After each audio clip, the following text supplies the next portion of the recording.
long time ago, when I wrote this story, I never used to start work in the mornings until I had listened to one or another of the Beethoven quartets all the way through.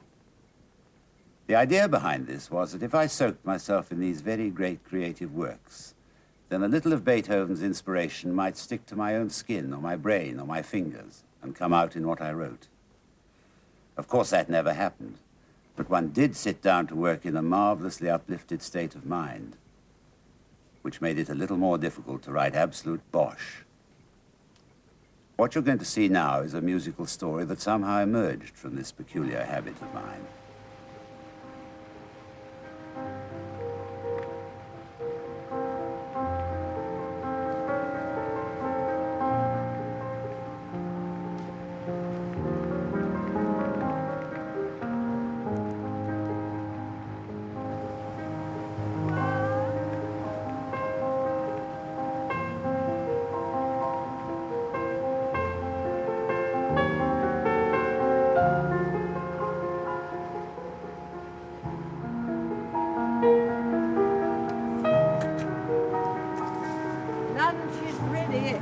All right, I'm coming.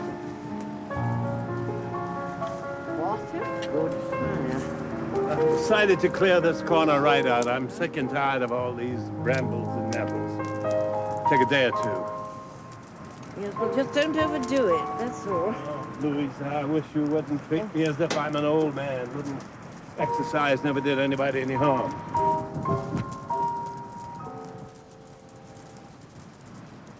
Look. Look.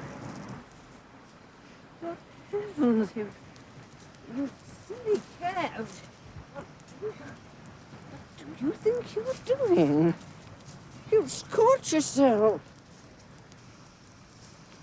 Do you know whose this cat is? Have you seen it before? Never. Well, now you go on home. There's a good cat. That's it. Look! It's following us. Shoo! Go home. Go home. We don't want you. It's no use, Edward. Louisa, I'm not having that cat in the house. I don't like cats in the house. No, you don't like anything What? in the house. You don't like Go anything home. Oh, I think it's a beautiful cat. Oh, you would. I hope it stays for a while. Well, I hope it doesn't. Anyway, it belongs to someone else. It can't possibly stay here. It's obviously lost. Go home. Louisa, if that cat is still hanging around here this afternoon, you'd better take it to the police. They'll see that it gets a home.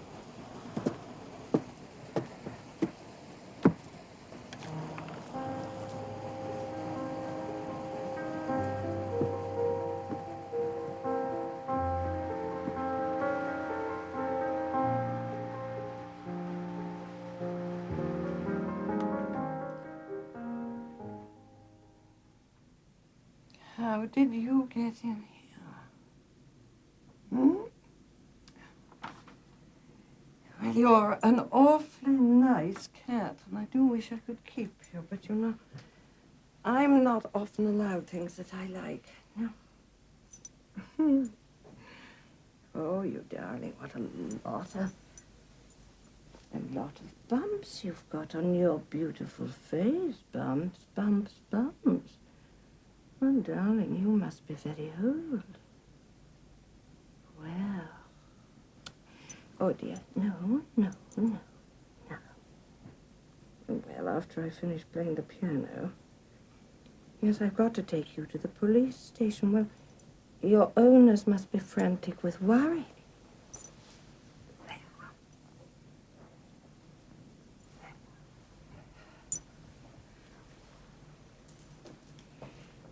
Now, I hope you like music.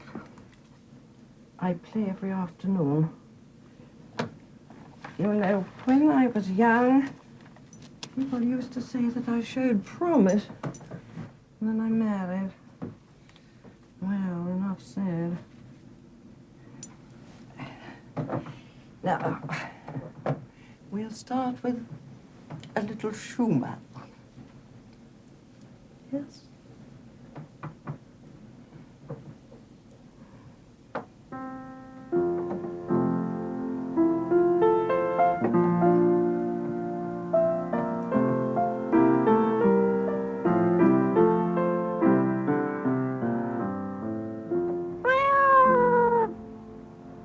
matter? Did I frighten you? Oh, perhaps you've never heard music before. Hmm? All right. I'm going to try you with something else. Yes? Ready?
Imagining it, or did you prefer the Liszt to the Schumann? Well, that's a slightly vulgar taste, if I may say so. No, I do admit that Liszt can be very charming sometimes. Yes. All right, let's see. What sort of connoisseur you really are. I'm going to play you a little Bach.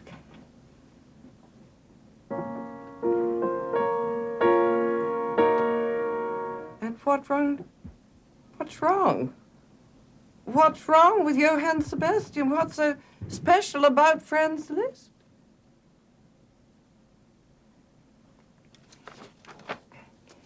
I don't believe you know anything about music at all. I think you're a fraud. All right, I'm going to put you to a test. Let's see how this grabs you, pussycat.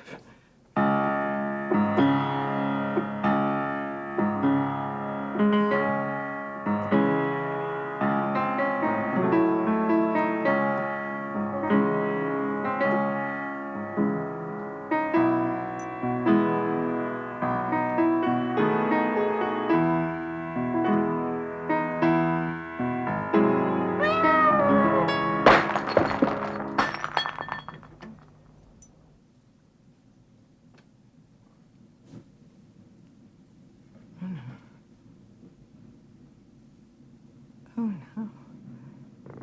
Oh, no. Edward! Edward! Please come quickly! Something wonderful has happened!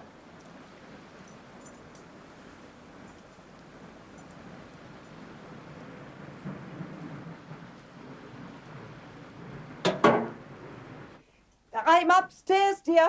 I'm up here. I am coming. Oh, Edward, something so wonderful has happened. Now, I will try and tell you quietly and calmly, but you know I can hardly What's breathe with happened here? excitement. Oh, please don't touch them. Leave them exactly as they are. Louisa, Oh, what's the please. matter with you? Eh, I thought I told you to get rid of Yes. that cat. I thought I told you to take it to the police. Did it do this damage? Well, but please don't get worked up, because what you don't understand is that something wonderfully exciting has happened here in this house while you were in the garden. The cat knocked over the statuette. That must have been terribly exciting. Exactly. Louisa, Yes. are you quite well? I'm in robust health. My dear Louisa, I realize that we lead a quiet life. I know that apart from your music and your cranky ideas, you have very little to occupy you, but really a cat, a stray cat, getting up to mischief cannot, by the wildest stretch of the imagination, be called exciting. No, you're quite right. Quite right, Edward. I should have described what happened here this afternoon as momentous. Oh, Louisa, stop this nonsense and make us some tea. Not until I've told you what's happened. You've told me the cat has broken some very valuable Edward, ornaments. be quiet. And listen. Now, this is no ordinary cat. This is a musical cat. A musical cat. Yes. Well, what does it do? Whistle the anvil chorus? No. Edward, I'm deadly serious. Now, I am not a fanciful woman. Oh. I think I can say, not immodestly, that I'm practical, hard-working, and down to earth. Down to earth, Yes. Louisa. What is all that spiritualism, theosophy, reincarnation? Yes, Be your own that's it, guru. that's it, Oh, that- down to earth. Yes, well, I was coming to that now. I'm a realist. Yes, and that is why I know that there are certain mysteries in life that cannot be denied, or in some cases explained. And I believe that the immortality of the human soul is one such mystery. What has that got to do with a cat? Well, now, I will try and tell you what I think in plain English. I am Because listening. I know you think I'm silly, but I shall bear your scorn gladly. Now, don't get heroic. Just please come to the point. Well, Edward, I think that we are at this moment in the presence of a great immortal soul. Yes, yes, of course, of course. I believe that this cat is the reincarnation of the great Hungarian composer, Franz Liszt. Oh, oh.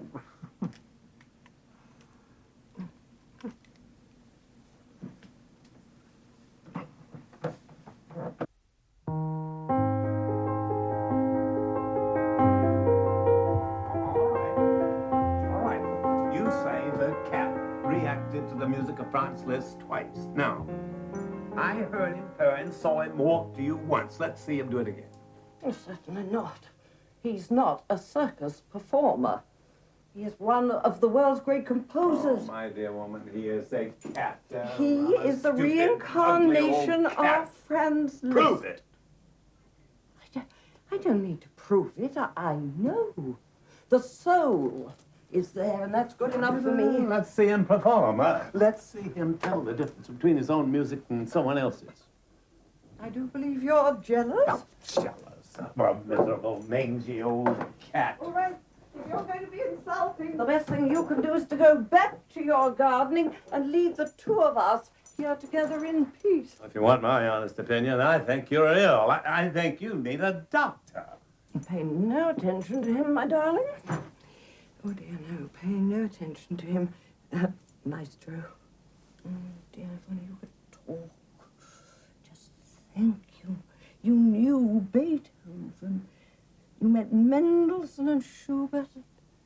Good grief. You were Wagner's father-in-law. I'm looking for Wagner's father-in-law.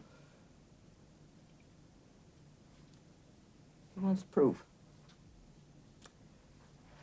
Wills, no, not Will. Oh, excuse me. Milton? Recurring Earth Lives. F. Milton. F. Milton Willis. The Emerson Foundation Library. We'll be there and back in half an hour.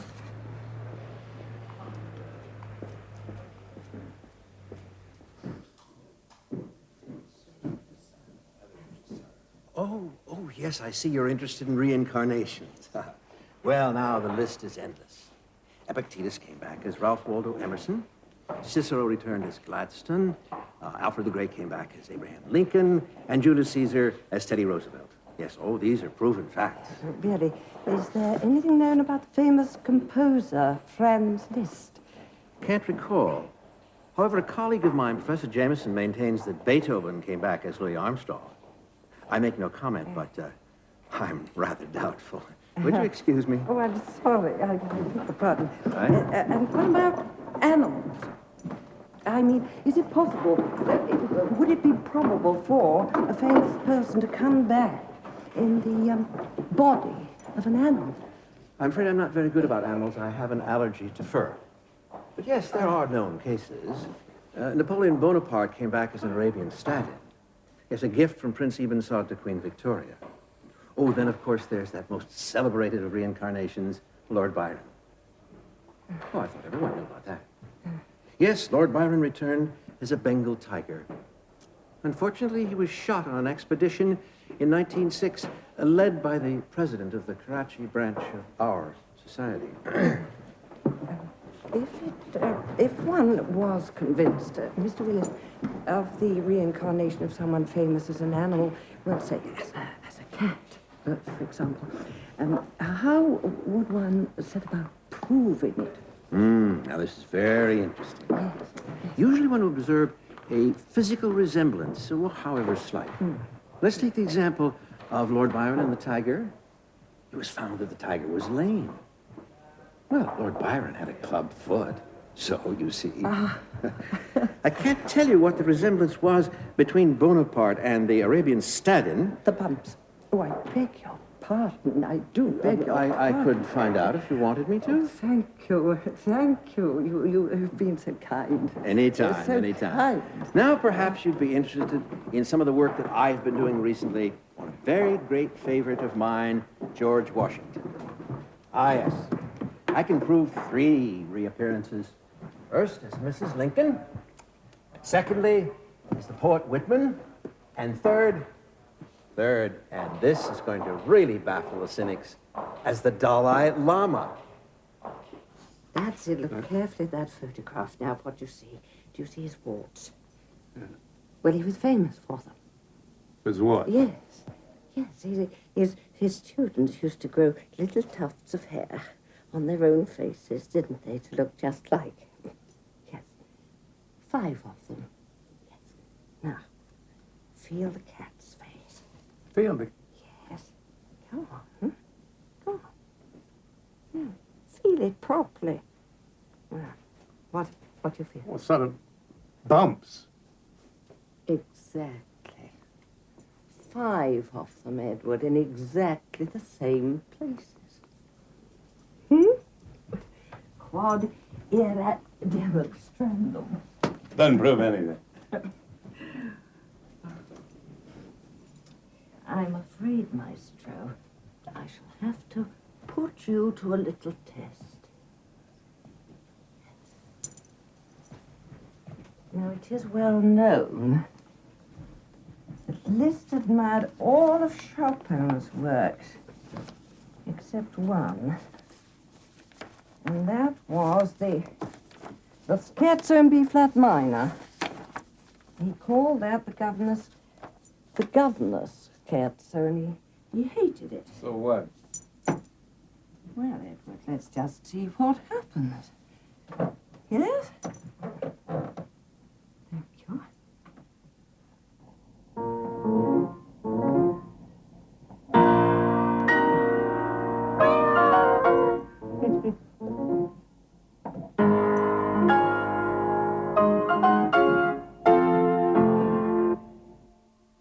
Yes? And now some of his own music. And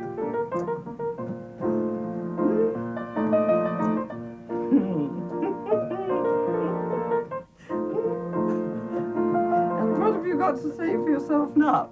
I must say, it's quite amusing. Amusing. Yes, amusing. We've got Franz Liszt staying at our house. It's the most wonderful thing that's ever happened. I shall notify all the eminent musicians in the world. Oh, they'll think you're mad. We'll make films. We'll give television interviews. None of this. Louisa, I absolutely forbid you to stir up a lot of publicity about such a ridiculous thing. What? All right. Keep the damn animal if you must, but it'll go no further. Do you understand that, Louisa? Damn you, Edward. For the first time in our lives, something wonderful happens, and then you're scared to death that somebody will laugh at you. Oh, Louisa, I realize that this is an awkward time in your life. My God. You idiot, you pompous idiot. Don't you see that this is something momentous? I'll not have another word on the subject. I'll tell you what you will do. You will go to the kitchen and fix me something to eat. I'm hungry and I want my dinner. Oh, I'm sorry. I am so sorry. I didn't realize. Oh, you must be famished. I'm sorry. Now I'll make you something very special. Very special, my darling, just for you. I won't be long.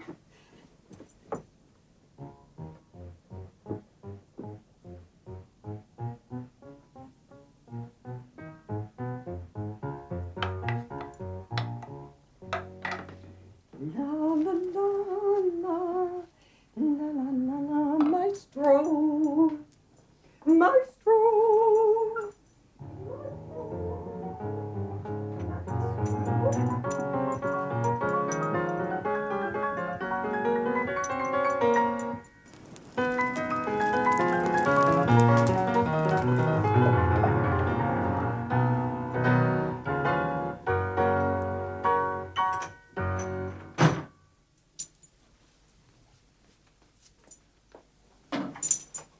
Where is he? Who?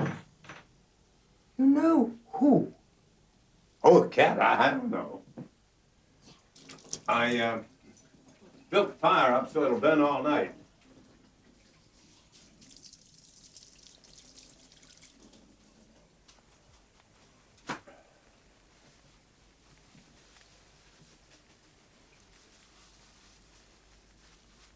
Edward. I forgot my gloves. Damn brambles tear you to pieces. Maestro! There's nothing to get worked up about, Louisa. Louisa, put that down. Put that down, Louisa. Put that down. Louisa!